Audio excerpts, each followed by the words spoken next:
Program Director, colleagues, fellow Africanists. Izwe lethu. Izwe lethu.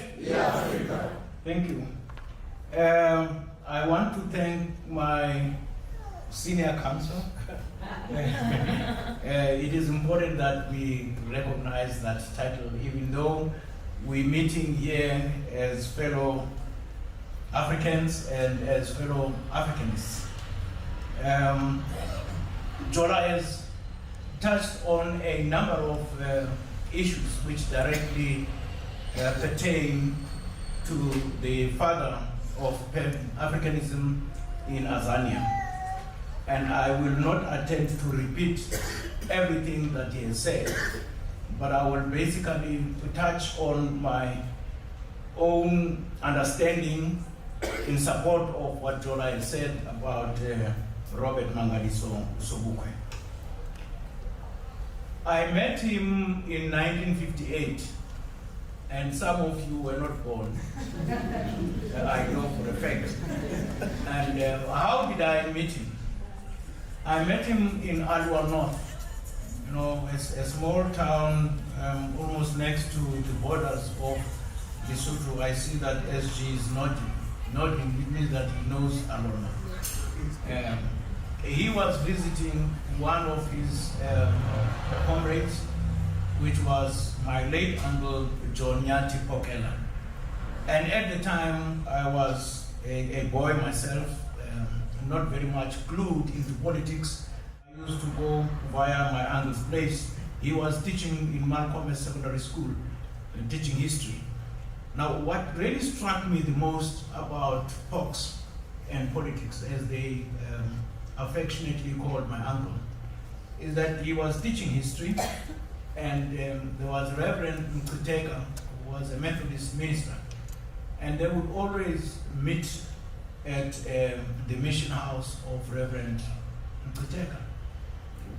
I was friends with the Reverend's children, and we did not understand it.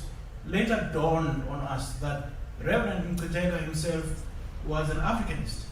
But of course, they would meet at the men's under the guise of the Fundisi meeting his fellow congregants, and yet it was a PAC meeting. And then again, my uncle introduced me. My Xhosa name, as you understood when Losi introduced me, is Ndodomzi. Now, I always say Ndodomzi stands for being a man of the house. Now, what happened is that the ladies here, whenever I visit, the houses where there is no man or husband, and I say that I am the Domzi. and people would look around and say, no, I am the Domzi. I'm head of family here, so that's it. But he said to me, oh, Ungundoda, and I said, okay, no, that's fine. And I want to say to you, comrades, at that time, it did not mean anything to me, quite honestly. Then in 1976, fast forward, I was requested by the late Selby Ngendane, as well as Bujo Wabeni, that I should accompany them to Harishima. Now again, I said to myself, but why would these old men choose on me to accompany them? It did not make sense to me, but nonetheless, I said, let us go. It was shortly after he had received, his permission to see, but still not more than one person at a time.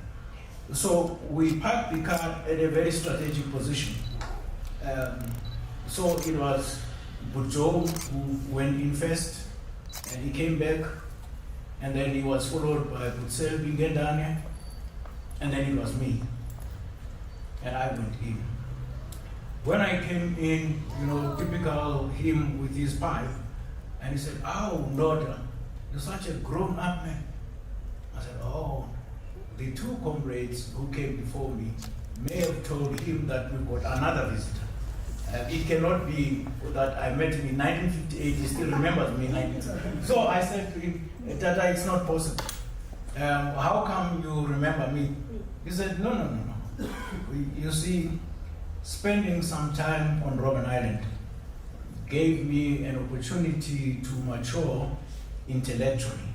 And so my memory is very sharp. I remember you know, Ndodomzi. Oh, okay.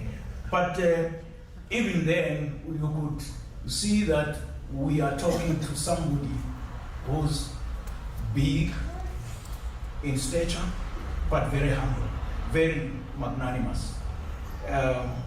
When Steve Biko met him in East London, when Steve came from Mthatha, they had their own chat, and Steve said, those of you, I will translate it for you. You see, namhlanje ndibonene noThixo. You know, after having shaken Tata Sobukwe's hand, he said, namhlanje ndibonene noThixo. In other words, today I have indeed met God himself. Now that was Sobukwe. Not very pompous, but very humble, always. He married Mama Veronica Sobukwe. Now, the names given to her children symbolize and explain Sobukwe's philosophy, which my fellow senior counsel touched on. The firstborn is Miliswa. Now I will come to Mandela's daughter's name, but you listen to this first. Miliswa, meaning deepening the spirit of Azania. That's number one. Number two was Dinile Sizwe, the sacrifice of the nation. In other words, even as early as when he married Unosango, the customary name given to Mama Veronica was Nosango. Nosango means a gateway to freedom. And then, of course, Dinile Sizwe was followed by twins, Idalinyebo, wealth creation, and Dedani Sizwe, nations give way. In other words, after we shall have attained our freedom, and after we shall have created wealth for the Africans, nations, foreign nations, give way so that we can govern ourselves. Now remember what Kwame Nkrumah said. Kwame Nkrumah once said, "Seek ye first political freedom, and the rest shall follow." Now what that means is unfortunately what is not happening today.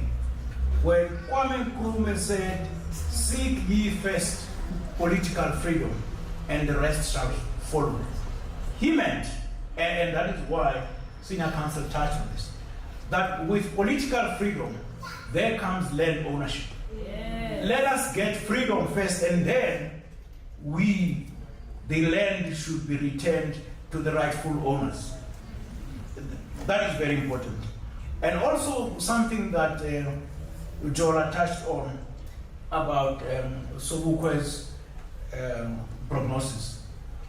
Medically, it is said that he died of prostate cancer. Well, that's the medical information according to the doctors. But it is a fact. You know, I was saying to Obed and to those here that I wrote a book about Mama Veronica Sobukwe. In about a few days' time, those will get a copy so that it can be in the library.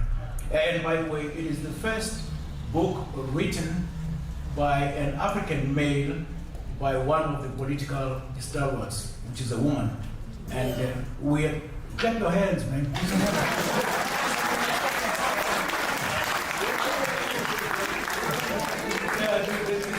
And all I'm trying to explain in that book is the journey traveled by Mama Sobukwe. And sometimes we spend most of our time writing about the Mandelas of this world, etc., etc., and we forget about the English saying that behind every man stands a supportive woman. And we also, and maybe we also need to change that and say behind every successful woman stands a supportive man. I'm saying this deliberately because if we were to walk a step further and say behind every successful woman stands a supportive man, we would not be having the gender-based violence which we have today.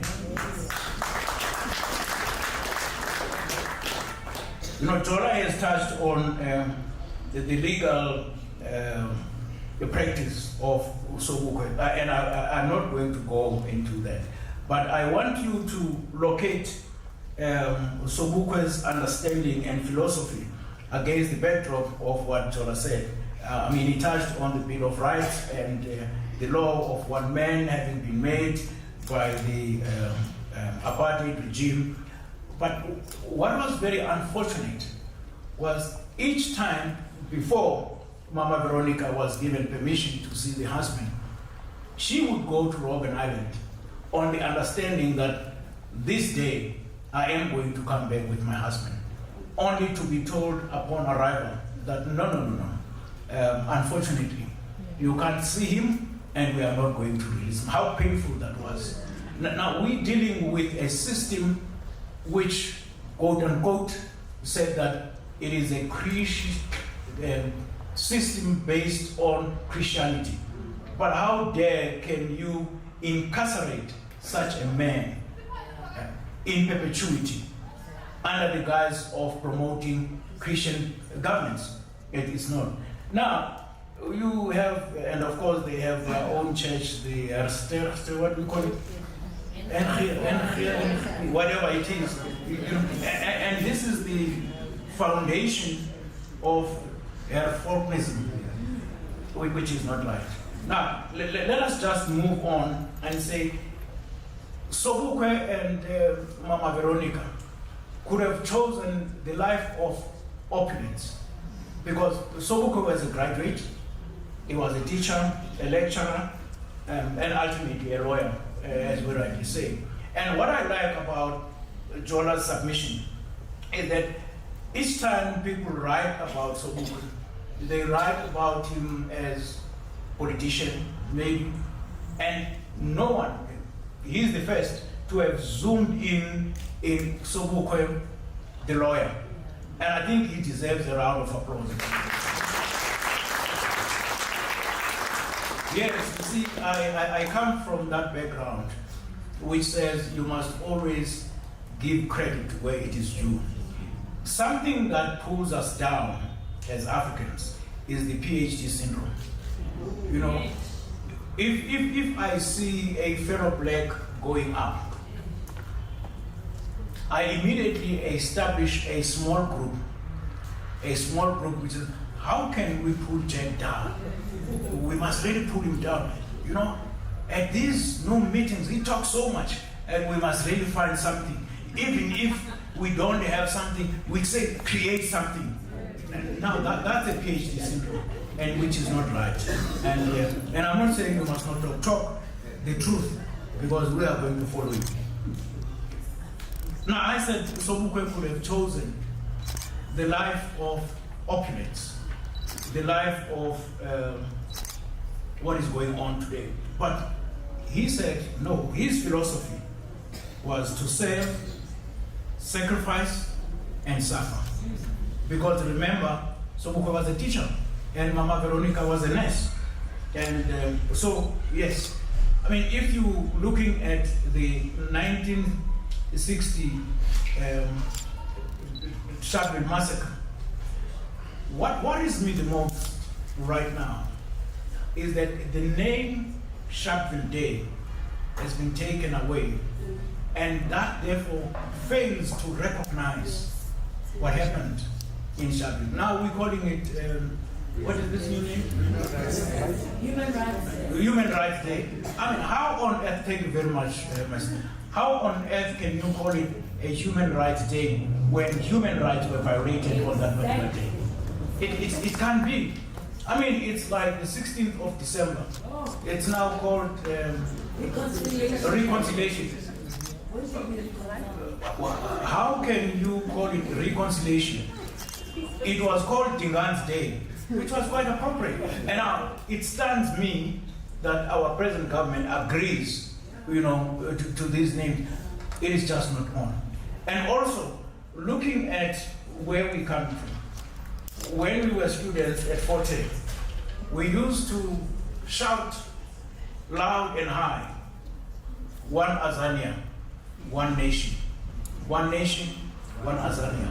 I mean, right now, the name of this street is De Korte. Maybe he was famous for having done something, but is De Korte relevant today?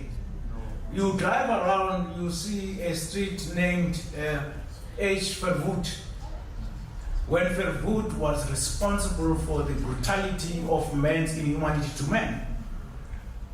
You drive around the Val, Van der Bijl Park, you see a street named B.J. Foster, and you begin to say, what's happening with our country? Why is it that even the name, remember I said Kwame Nkrumah said, seek ye first political freedom, and the rest shall follow.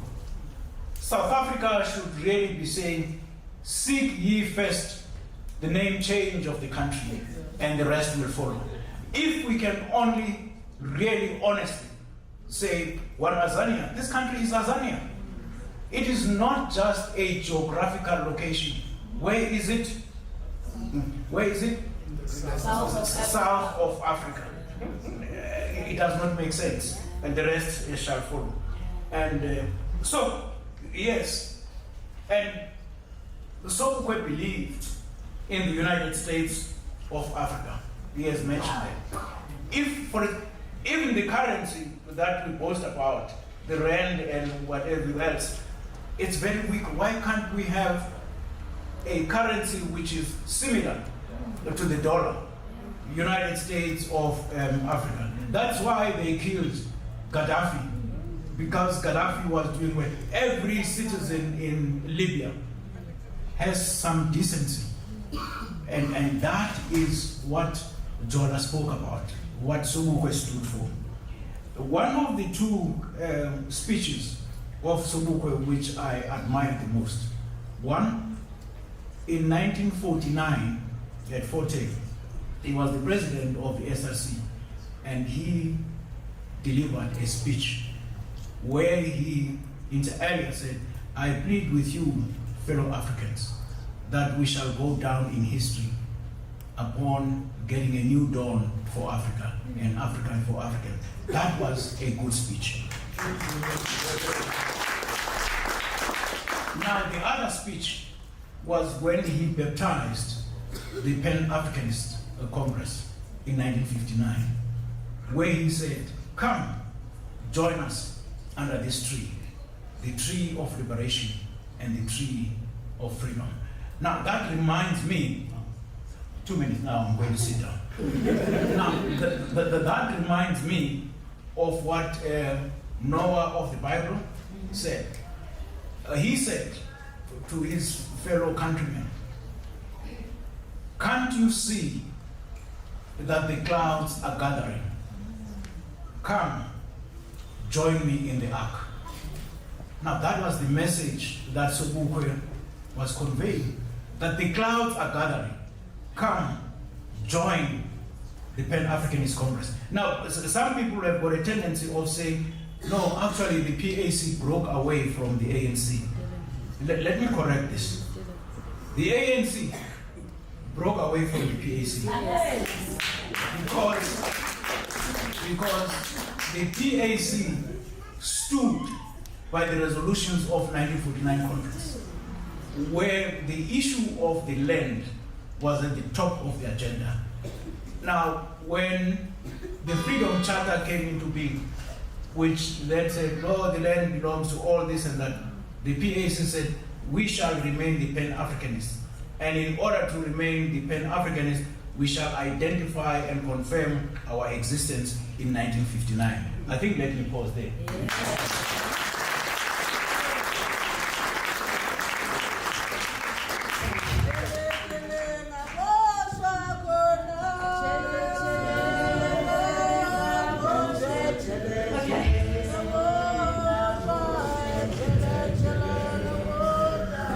Thank you, comrades. Oh, it was just too loud. Thank you.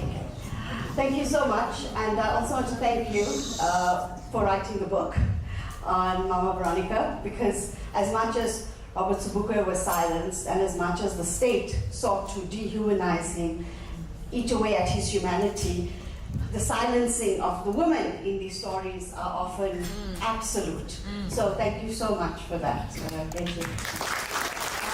I would also just like to make 2 comments before we open for questions. I think very importantly, what you managed to show in the presentation that you gave, Comrade Temega, is that there was a complete, while we see the apartheid state as something very large looming over us, and this big bureaucratic system, it also participated in the minutiae, in the every single day activities of destroying and punishing people and eating away at their lives in very petty, small ways, but that had a huge impact on people's psychology, on their well-being, and just steadily eating away at the spirit of a human being. And that was so complete, whether it's denying someone health care or actually not even allowing them to feel love, to have love in their life. So it's just absolutely shocking how it continuously did that to people.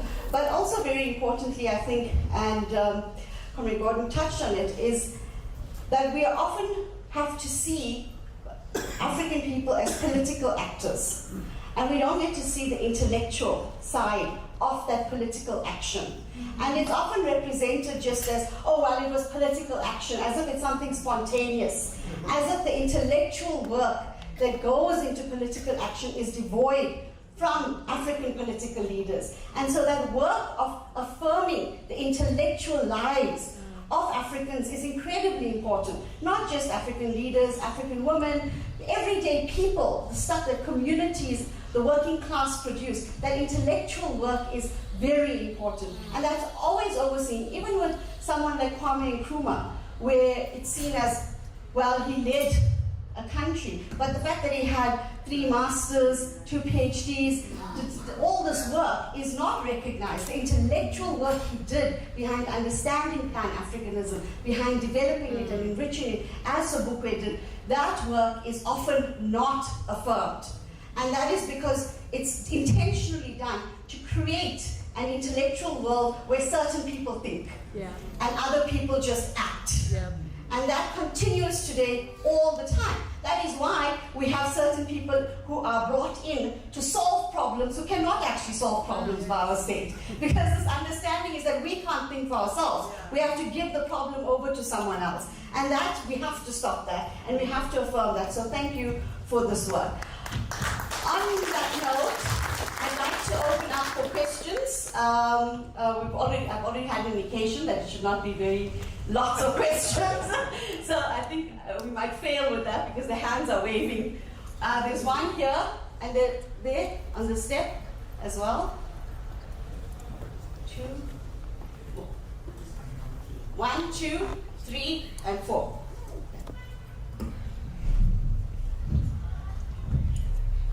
Thank you. I'm not sure whether I should start by introducing myself or it doesn't matter. But my name is Tola Kemzashe, and part of what I do, I'm the current communications officer of what I would call Sobukwe's, the military wing that Sobukwe formed. But I will not go into details. Perhaps as I came here, as I was debating to myself as to whether one should come here or not, or whether the agenda continues. One would ask, what agenda? I think in the SE's opening remarks, he actually touched into that as when he said now, where there is this deliberate agenda of wanting to separate Sobukwe from his organization. From your opening remarks, I even thought that perhaps as you might not even mention his organization, Sobukwe's organization. Well, talking of the legality of, the legal side of Sobukwe, we respect that, that's why we're here. But now, there's this deliberate agenda, I'll say by the system. They've almost did it successfully, if I'm not mistaken, with Ubiko. That of commercializing Ubiko, disassociating Ubiko from his organization and wanting to make and focusing on the family. This is this deliberate marginalization of what I would call the revolutionary left. I think I'm not sure if that makes sense. But secondly, my question would be the role of lawyers. But before I get to the question, if you remember, I think as late as 2014, the perpetrators of Nazism were still being hunted down in Argentina.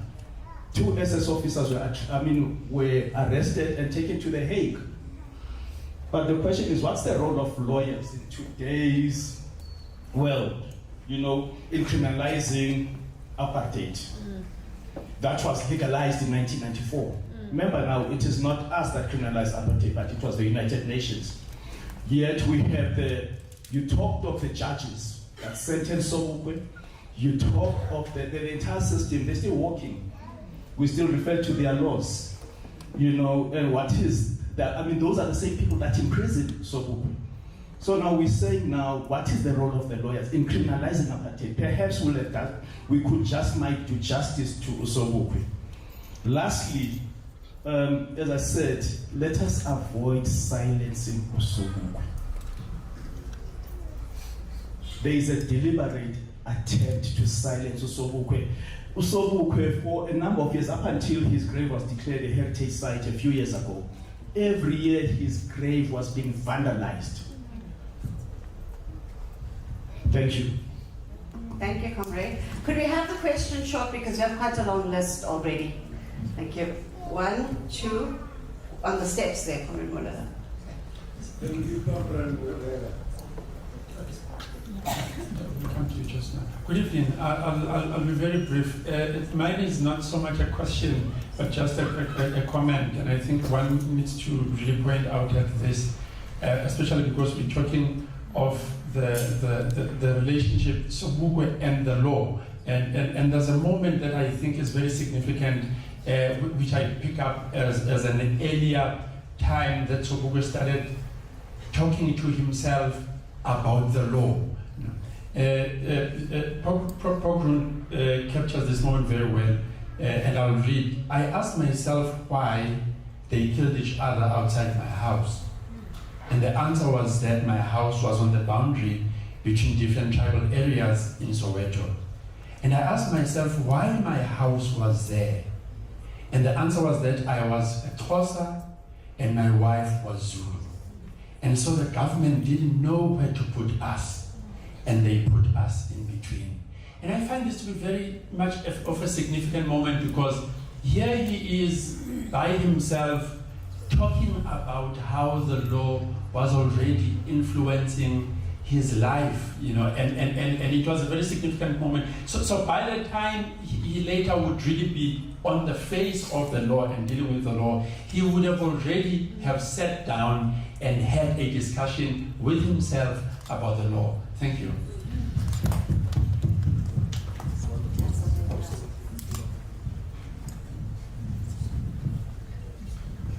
Thank you very much.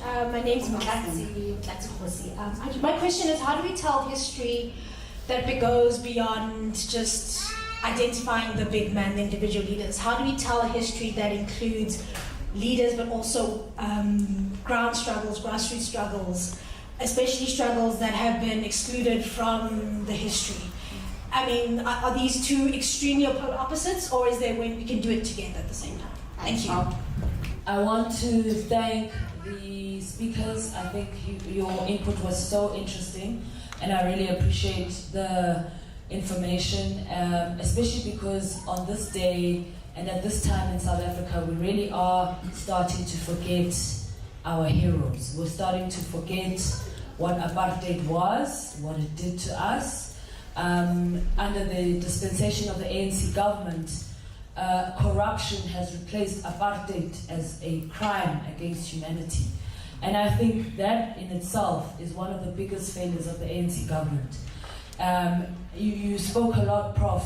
I really loved your input, and of course, Advocate, but I was really moved by what you said, Prof, when you spoke about all of the concessions that we've made since 1994, including, for example, the national anthem.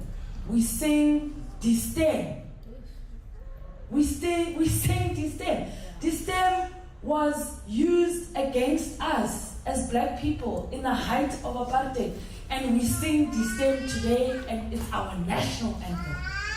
And we dismiss these things as if these things are not important.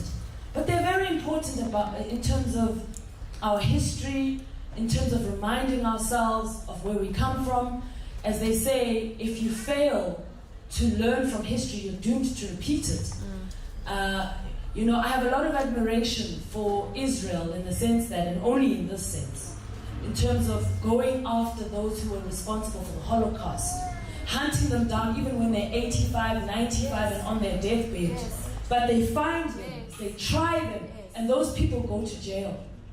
In the 30 years or so of so-called democracy in South Africa, there's only a handful of people who've been arrested for the great crime of humanity.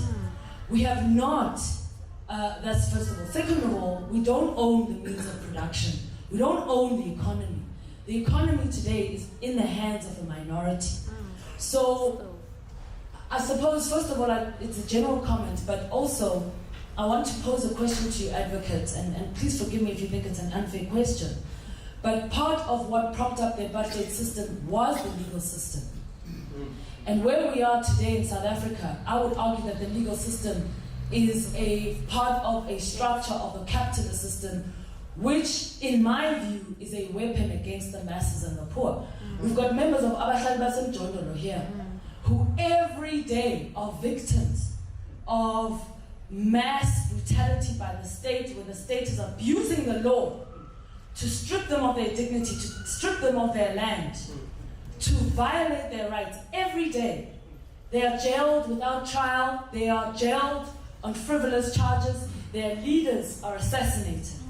So my question to you, advocate, as an SC, is do you believe that the law is objective and as a weapon can be used by us as a working class to advance our agenda? Thank you. Thank you. We'll give the comrades a chance to respond. Okay, thank you very much. Let me start with the first question. I will jump around because the advocate has got more senses than me. Commercialization of Biko, I think that was the first question. Remember, in the present day environment, people like to make money at all costs. Now, if the Biko family does not come out and say, hold it, you cannot commercialize the name of our father and the name of our husband or uncle. I think it is important, perhaps, for the Biko Foundation to stand up and shout loud. Because if it does not, as the Biko Foundation, stand up. Like, for instance, the Clerk Foundation. Remember the Clerk, when he had to apologize, Tiens Elof, who was the Vice Chancellor of Potchefstroom University.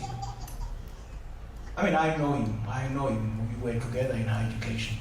But I did not agree with his philosophy.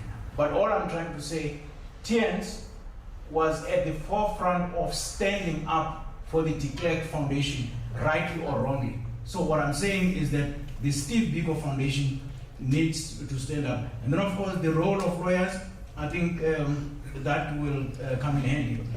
Silencing of Sobukwe, I'm very happy about that question because that's exactly what we're talking about. You know, right now we have, and I see my daughter there. Can you rise, please, tell her?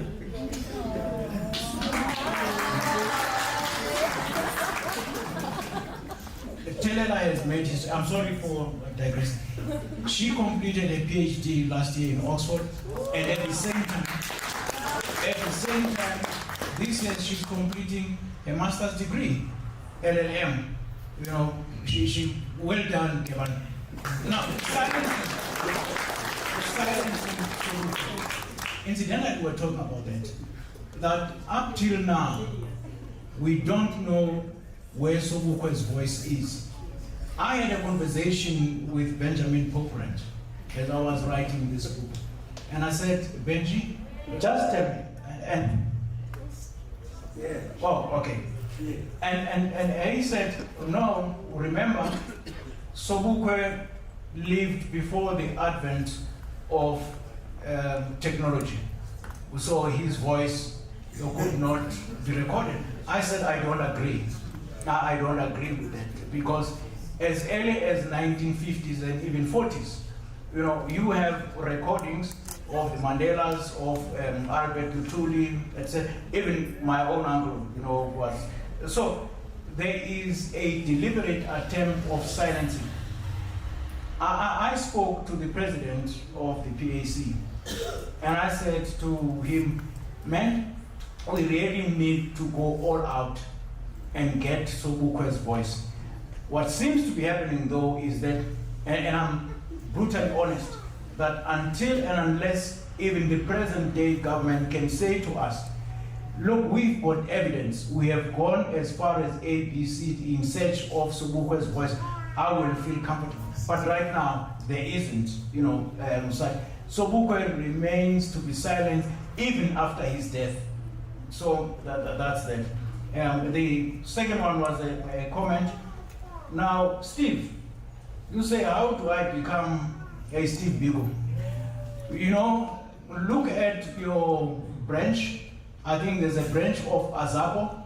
Remember, Usaso, and subsequently changed its name to Azapo. It was Azaso, then Azapo. So I'm sure there is a branch of Azapo wherever you are. If there is no branch of Azapo, I'm sure there is a branch of the PAC, because Azapo and the PAC have signed, you know, to work together. So make it a point, my brother, that you do that. The relationship between Mandela and Sobukwe, very briefly, you know, these two comrades at different times studied at Hilltown. Mandela before, and then Sobukwe followed. They studied at Forte. Mandela was kicked out, and Sobukwe came in. Even Sobukwe, you know, he was revolutionary. 1949, student strike. That's when, by the way, he met Mama Veronica, because Mama Veronica was a nurse just across the river, Chumi. Incidentally, this is where I met my wife also when I was at 14. Now, when I used to serve, okay, police. I used to serve at the Seth Mugitimi Methodist Seminary, initially as the deputy chairperson of council and subsequently as chairperson. Now, the seminary wanted to name their library there as Mandela Sobukwe Library. I objected. I said, no, you are distorting history. If you say Mandela Sobukwe Library, generations to come will say, oh, Sobukwe's name was Mandela. Yeah. Or Mandela's name, the surname was Sobukwe. I said, no. If we are honest in, by the way, they were both Methodists. Of course, Mandela was never a preacher. Sobukwe was a preacher. I'm a preacher, that's why I'm emphasizing that. So I said, if you are serious in honoring the two, why can't we say Nelson Mandela and Robert Sobukwe Library? I think that's it. So that was it. I can't remember the third one, but I think it was more of a comment. I think let me just stop there. What does the law say? And my learned colleague here, I'm paralegal, I'm not a legal guru, so over to you.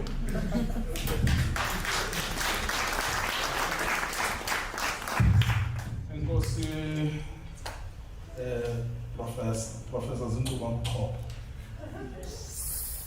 very learned people.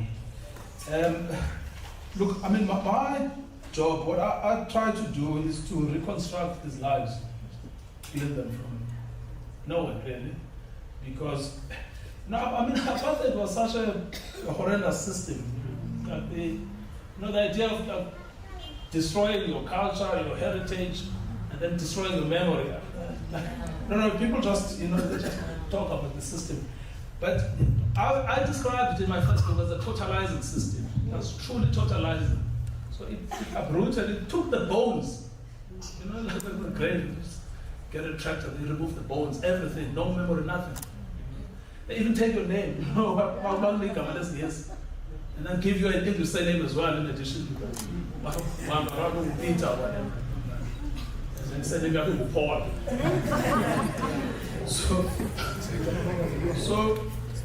So both the colonial system and the apartheid system, these were totalizing systems. They were about a fundamental reconstruction of what it meant to be human if you were from the African continent.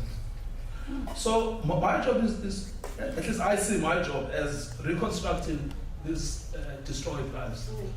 And then sometimes correcting the distortions themselves, you see, because there is a lot of people who have written about Sobukwe. And then you pick up certain biases. I mean, of course, they've done a good job because at least they've left us with a bit of record. Because one of our problems in this country is that we have no records.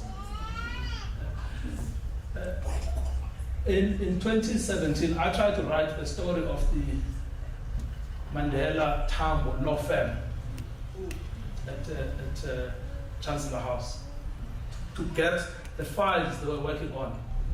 And to imagine what it must have been like to have Mandela stand in a courtroom, address a judge, represent a client. In other words, be normal, like a normal person, a normal lawyer.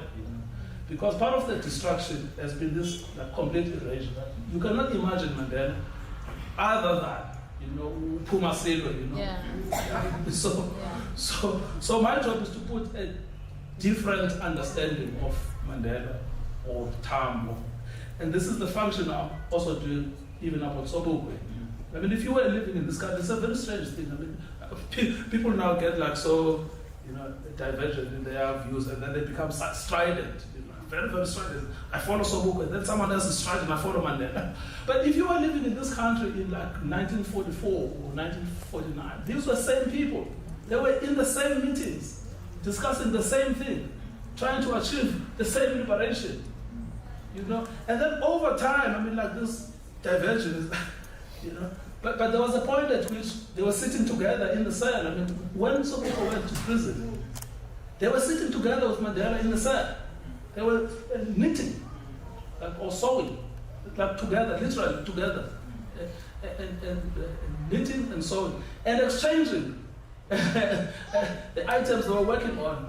And then you just find yourself no, I'm staunch this, I'm staunch that. The real problem is that the struggle for African liberation is ultimately the same. So you are looking that side, I'm looking that side, but we are ultimately standing in the same place.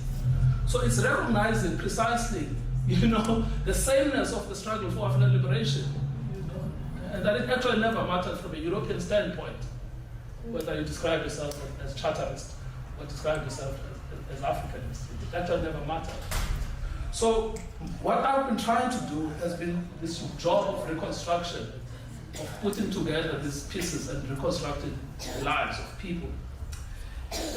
And what I experienced with it is apartheid functioned at two levels. There was grand apartheid and petty apartheid.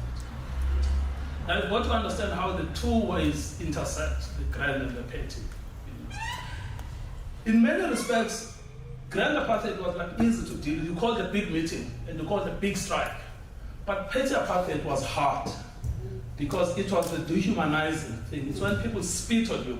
You know that they actually spit on someone, spit literally. What on earth? These people are barbarians. They just walk in, they just kick you, slap you, walk into their house, just beat you up. And then there are no consequences to that. So the thing is that you've got to humanize your character, the people you're working with. So I end up liking them because I'm working on their story. And I sort of know that, okay, this is now June 1963. It's like he's sitting at home and then he's meeting this girlfriend and he's trying to, make his way through it. So you end up liking them because you're trying to put yourself in their shoes.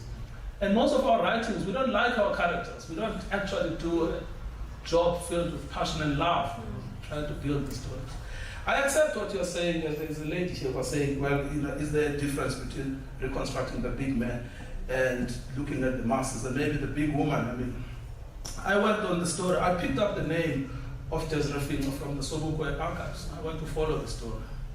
But it's a full, fascinating story, how she becomes an attorney in 1969, how she then gets struck from the role in 1978, and then the conspiracy between the Law Society as well as the her own partner, Godfrey Pitcher. Pitcher decides, I'm going to save myself, I'm going to sacrifice you, etc. So, but again, I followed the story, got the archives now, and I gave the talk at University of Venda in 2019, the story of the first African female attorney, Desiree Mamsi. She's still alive, she's like 98. It's the most remarkable thing. So the point is that we have to reconstruct the work. We've got to do the hard job. We've got to go and sit in the archives for hours and hours and hours. And then try and find the pieces, build the story, build the person.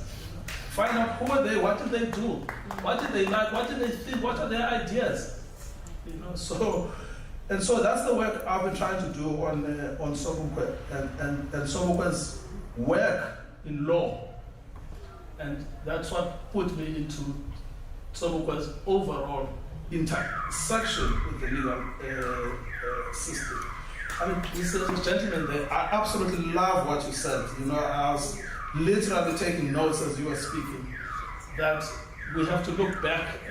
You were mentioning a portion from Benjamin Pokrin's book. It's absolutely, I think you are on point. I think we can even look earlier. We can look at Hilltown, because you know what happens after, but Sobukwe has no money to pay for his fees at Hilltown, no money. And then no money also to pay at Forte either. But a white family pays for it. And there's a long letter. It's because there's a book published, a centenary or bicentenary, I can't remember, of Hilltown. And there's a 3-page letter where Sobukwe is responding to why he has disappointed his white benefactors, because they're very disappointed at him. And then he explains that you just could never understand, because I had to take your money, but I did not have to take your values. But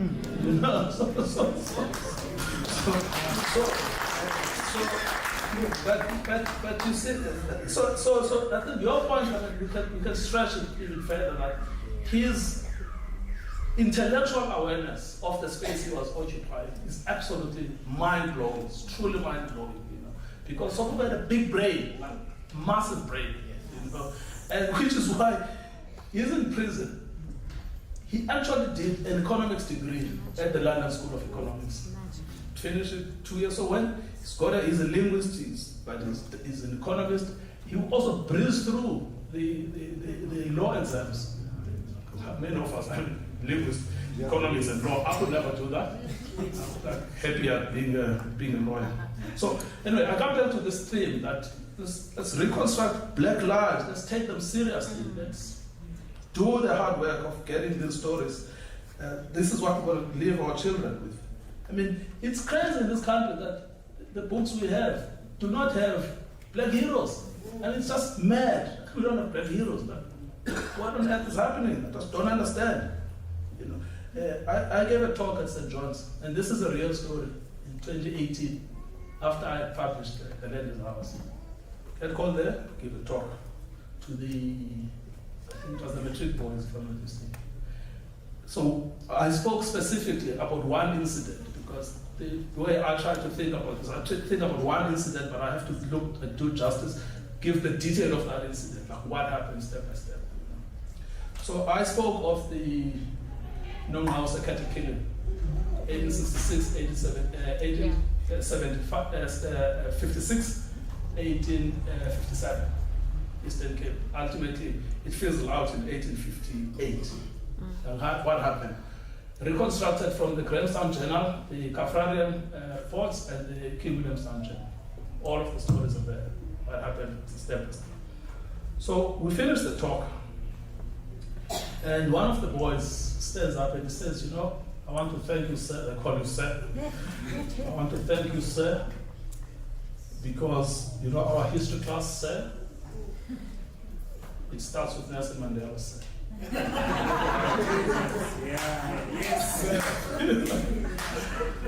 So, look, I mean, I think the work about, you know, improving the legal system must continue. I mean, I'm not a defender of the legal system, but I work with it. You know, try to find the space there to improve the condition of the client, if you can. Most of the time, you can't. But I mean, sort of, so there's a room for skepticism, but the fact is that this is the system we have. And I think the struggle to destroy the system and build a new system, I mean, I don't know, you can do that, I'll support you, but until you've won that struggle to destroy the legal system and build a new system, which is a true revolutionary struggle. There are no revolutionaries willing to do this, guys. There are just no revolutionaries at all willing to do this. So those of us who are there, who do not have the revolution, I mean, admittedly, I mean, Sobukwe himself was actually very ambivalent. You know, when they asked him about violence, because Boko was formed and Sobukwe was in prison. And they asked him about violence. He was asked by Pogrund, you know, what do you think about violence? You know, he says, Benji, you know, I'm a Christian.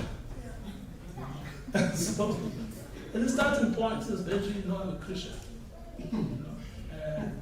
And I have my ambivalences about the utility, the futility, the gains, the losses.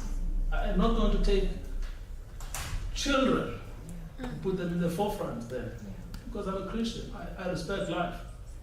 You know, Oliver Tambo, you know, you did the thing. I was doing some research on how did the spirit of human rights live through in exile, despite the conditions of war, through the Geneva Convention. I came across a speech there by Oliver Tambo when he was justifying the participation of MK in Wangi. No, it was not Wangi, it was the Angolan one. Yes, it was the Angolan one. So, yes, Squito Canovaro, yes, because they were fighting alongside the Cubans. Yes. So he's justifying why South African children who are in Angola should be involved in the war, which is a foreign war. Like, someone called it the bastard war. So why should our children get involved in a bastard war? And then he says, well, for the liberation of South Africa, we have to bleed a little. It's a very painful thing when you actually think about it. But we take these children, because they were really children. Look at all of these kids who left after Sharpeville 1960 and after Soweto, they were like 17 and 18. It's a complete waste of human talent. I mean, apartheid was like such a bad system. Like an immoral system. So now, this is why this thing is unfortunate. This is our job to try and make sense of a destroyed livelihood of a nation. Your own families are destroyed. Your own family, like at home. Your father, your mother, your brother, your sister. Everyone is just like mad. You know? And it's now your job to try and make sense of this thing. And try, okay, well, how do we actually put a foundation for a better future? So that's the task that we have. Right? Yes, I agree. Let's fight the government. Let's get involved in protest. Let's use the legal mechanisms, etc., etc. But there is a lot of work that has to be done on the reconstruction of the African mentality. Like our job, like, you know, let's build a system from, you know, bottom up. So I came across those. I mean, okay, one day I'll publish it. I promise you. This is my last one. I promise you I'll finally publish this book I've been working on Sobukwe. He's an impossibly challenging figure. But there's a line I came across. It's a report from a medical doctor who says, look, I have examined Sobukwe. I think there's something wrong with him mentally. That's what the doctor says, the white doctor. I've looked at him. I think I think there's something wrong with him mentally. And then you look at Zondo. Zondo says, look, these people are poisoning my husband. Look at someone else, look, he's been poisoned. And they say, but it is true. That kind of petty apartheid can really make you go mad. So then that's the lives we have to reconstruct, put them on paper, try to put in the emotion, live the moment. So I'm afraid I've left you with more questions than answers.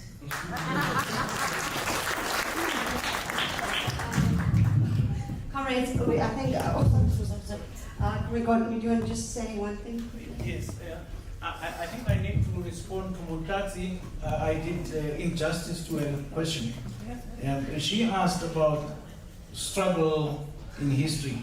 How do we put this together? Because it would appear that our history does not really explain, exactly the struggle.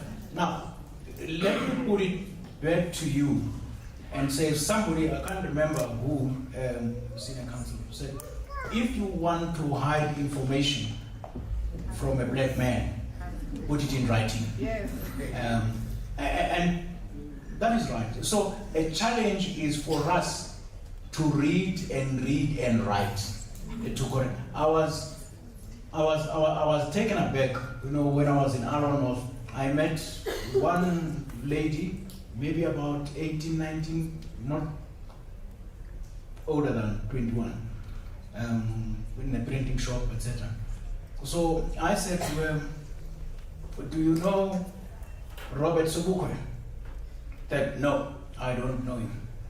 Have you ever heard of him? No. Do you know Nelson Mandela? Oh yes, we read about Nelson Mandela. I know him very well. So that is the distortion that is going on, and it requires us, you, the younger generation, to unearth and unfathom, these things which have been hidden for a long time.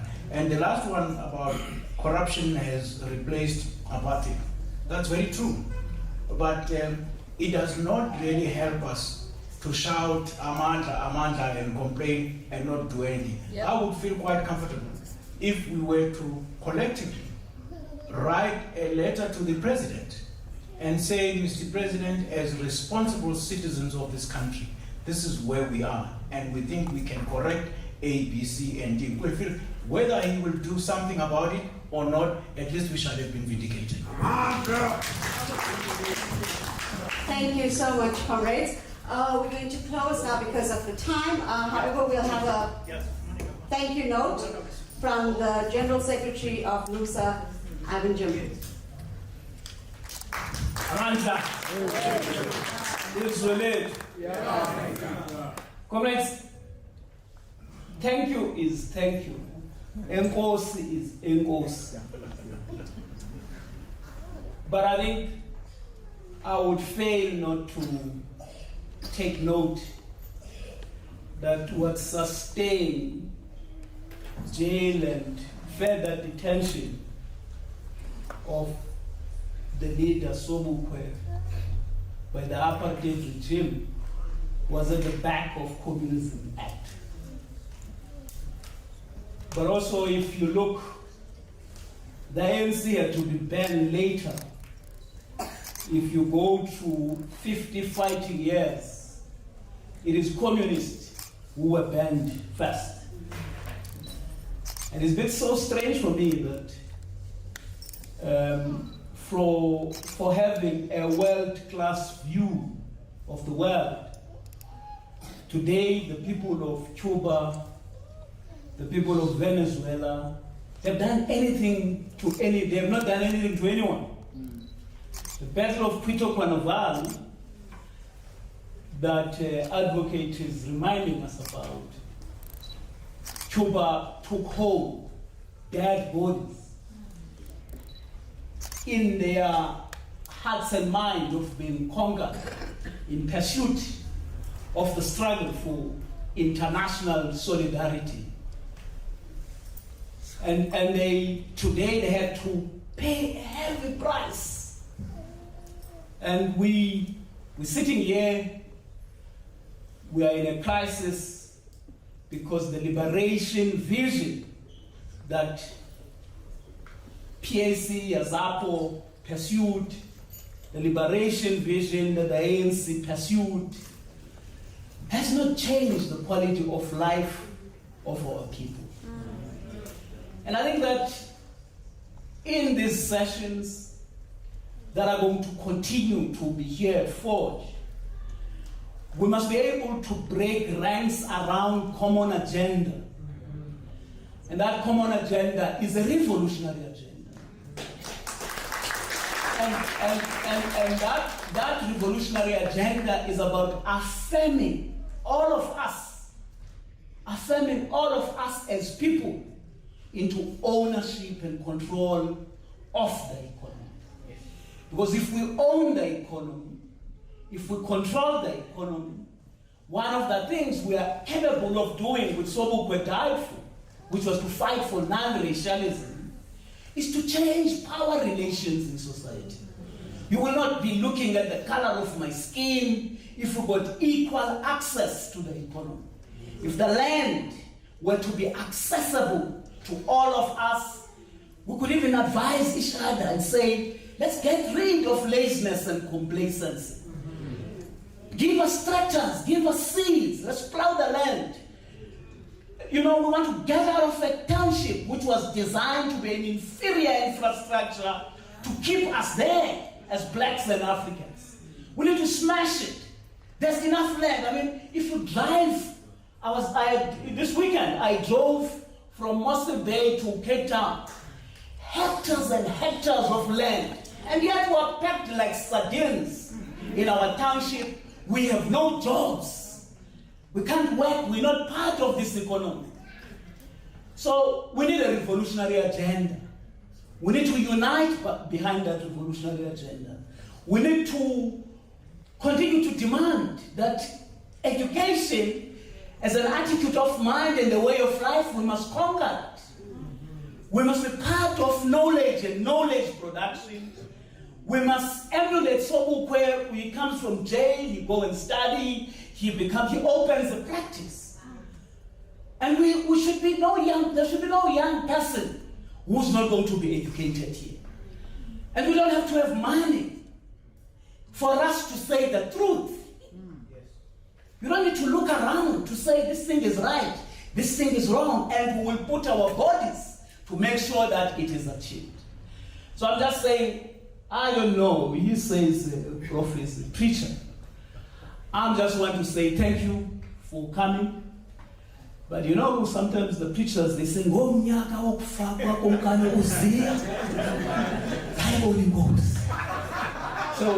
so we're not sure, comrades, what will release your energies to not just to appreciate that I went to Forge, but to begin to say, how do we organize the working class as a class for itself? How do we make sure that the intellectual, the educated, no, if you're young, go to school, go and study. If you need money, let's find money. Doesn't matter where it comes. You must go and conquer that education. But we must still build a revolutionary agenda. We must still build formations of the working class that are not going to be corrupted. We can't be defeated by this corruption. By the way, we should say capitalism is inherently a corrupt system. Yes. It breeds corruption. That's why we believe firmly that the future is not capitalism. Capitalism has failed to address problems that confront humanity. The future is socialism. These days, it's hard.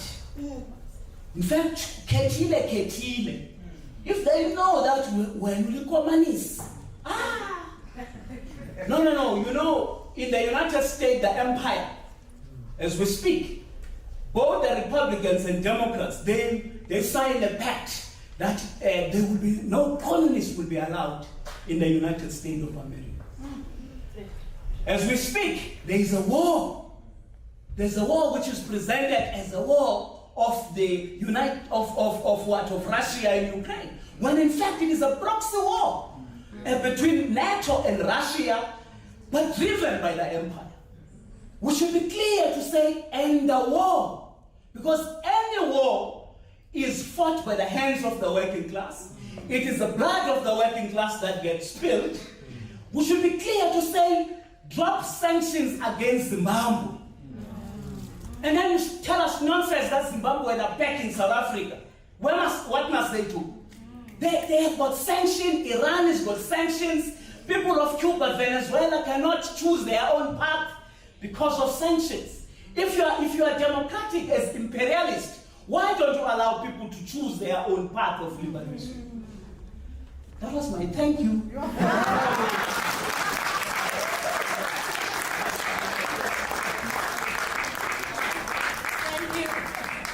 Thank you, Comrade Jess.